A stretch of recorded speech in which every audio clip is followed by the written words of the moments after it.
21 de mayo es hoy, ¿verdad? Sí. Un día como este, nace, me pondré de pie, el general Lázaro Cárdenas del Río. Hoy es cumpleaños Lázaro. Nace en Jiquilpan, fue militar, político, estadista, presidente de México. Hubo muchos cambios benéficos para el país, la reforma agraria, la creación de ejidos, nacionalización de los recursos del subsuelo, en especial el petróleo, brindó asilo político a los exiliados españoles, producto de la guerra civil, incluyendo numerosos intelectuales que enriquecieron la cultura en México. Consolidó las bases del funcionamiento del que después fue PRI. Las centrales obreras tuvieron un desempeño y un factor, un actuar en forma de lo que entonces considerábamos un país firme, fuerte. Dueño este hombre de un trato muy sencillo y cordial, cosechó en vida más amigos que enemigos, y cuentan que recibía en su casa desde campesinos hasta altos funcionarios. Fue el que transformó el castillo de Chapultepec, que era residencia de los gobernantes, como Museo Nacional de Historia. Clausuró casas de juego, rompiendo una estrategia de calles, cesó la hostilidad hacia la iglesia, fundó el Instituto Politécnico, el Colegio de México, el Instituto Nacional de Antropología e Historia, modificó la ley agraria, amplió la red de carreteras. Bueno, pues no terminaríamos nunca de elaborar. Cuesta trabajo, pero mencionarlos es más fácil. Todos los cambios que tuvo. Las anécdotas esas que fueron numerosas, ¿no?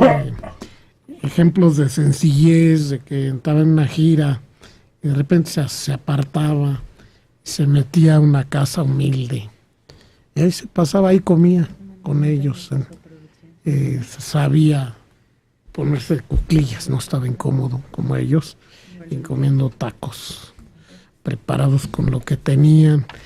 Y era un hombre totalmente pues perteneciente a la población, jamás se dio aires de aristócrata o de poderoso.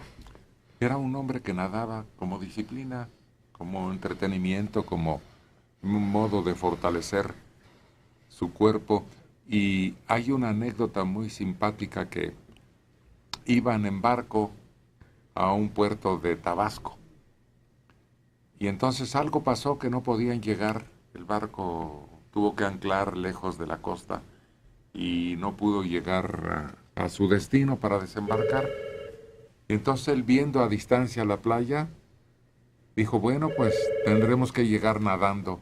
Se echó al agua y llegó. El presidente de la República. Era muy joven, claro, ¿no? Cuando llegó. 34 años. 38. ¿Cómo se llama usted?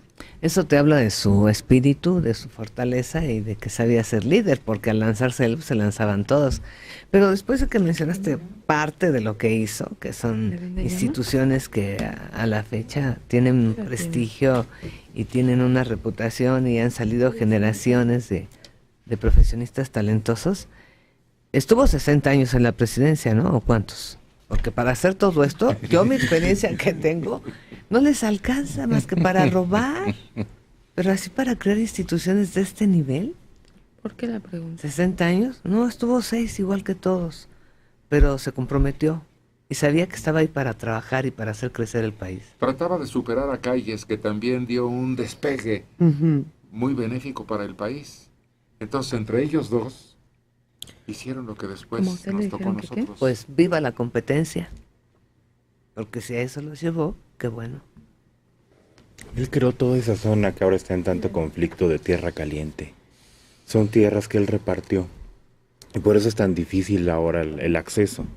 cierran Buenos Aires, que decían, y atrás hay municipios, es que son pequeños pueblitos de 20 familias, porque les decía, ¿cuántos son en tu familia?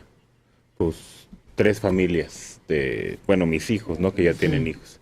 Aquí hay terrenos para que los siembren y los ocupen. Y se los daba. Creaba una tienda comunitaria y les daba terrenos para trabajar. Toda esa zona de Apatzingán, él lo repartió, él lo dio para trabajarlo. Y el Tepalcatepec, que ahí estaba el centro de la actividad de planeación de la zona, de toda la cuenca del Balsas y del propio Tepalcatepec, que es un afluente. Entonces su gran proyecto era el de generar esta gran zona siderúrgica en la desembocadura del Balsas, cosa que se concluyó ya después de su muerte. Daba los terrenos y ahora les decía a trabajar, a desmontar y a quitar el pedregal y el huizachal que tenían, pero encauzaba el agua. Donde había agua, ahí intervenía y repartía la tierra. Aquí hay herramienta, aquí hay agua, aquí hay tierras. Órale, es todo suyo. Aquí están los papeles. Y quien ha andado por Madrid, por esos lugares, es impresionante que está su estatua ahí, en una plaza. Y parece que creo que hasta en Serbia, no sé dónde más, hay calles con su nombre. Le tienen una gran veneración. Claro, pues ya ha pasado el tiempo y se han olvidado de aquella acción que emprendió él cuando los refugiados españoles encontraron aquí los brazos abiertos. Oigamos. Ante esta situación tan irregular, ¿qué postura adopta el Ejecutivo a su cargo? La actitud asumida por las compañías petroleras, negándose a obedecer el mandato de la Justicia Nacional, que por conducto de la Suprema Corte las condenó en todas sus partes a pagar a sus obreros el monto de la demanda económica. Ahí está su voz. Claro, los recursos técnicos no eran los que conocemos ahora. Se oye su voz aguda y ríspida, pero no es así. Pero además no se oye impostada. Nos encontramos en el momento, en la encrucijada de la historia. No, llegaba, leía lo que tenía que leer, se acabó. Pero su voz la podemos oír. Su hijo es igualitito. Habla igualitito y se ve igualitito. Por lo menos muy parecido. Su voz y su físico. En él, ¿no? En cuando da discursos, la forma de comportarse, parece que hasta caminan igual. Ernesto Herrera Macías de Coyoacán tiene 63 años. Con relación a Lázaro Cárdenas, Héctor dijo que él nacionalizó los recursos naturales del subsuelo, y eso se hizo en la Constitución de 1917. Lo que hizo el general Lázaro Cárdenas fue expropiar los equipos, los fierros, la maquinaria de diferentes compañías norteamericanas e inglesas que tenían que tenían concesionada la explotación del recurso petrolero. Todos los bienes naturales del subsuelo son nacionales desde la Constitución de 1917. Tiene usted razón. Exactamente. Pero nadie se atrevía a hacer lo que él hizo y nos favoreció un conflicto internacional que en ese momento se desató para que las compañías afectadas no recurrieran a la fuerza como lo hacían anteriormente. Sí, y recuerden que precisamente en protesta de esta Constitución, pues el gobierno gringo no reconocía al gobierno mexicano. Le retiró el reconocimiento, sobre todo a Obregón. Y Obregón tuvo que hacer concesiones y firmar los famosos tratados de Bucareli, que permitían el libre acceso sin ninguna necesidad de aprobación por parte del Congreso de las compañías extranjeras a los yacimientos petrolíferos. Pero fue más todavía las restricciones que nos impusieron a México. Sí, México consideraban una agresión a patentes de Estados Unidos que México construyera motores de combustión interna, aviones, aparatos eléctricos, y se suspendió todo eso.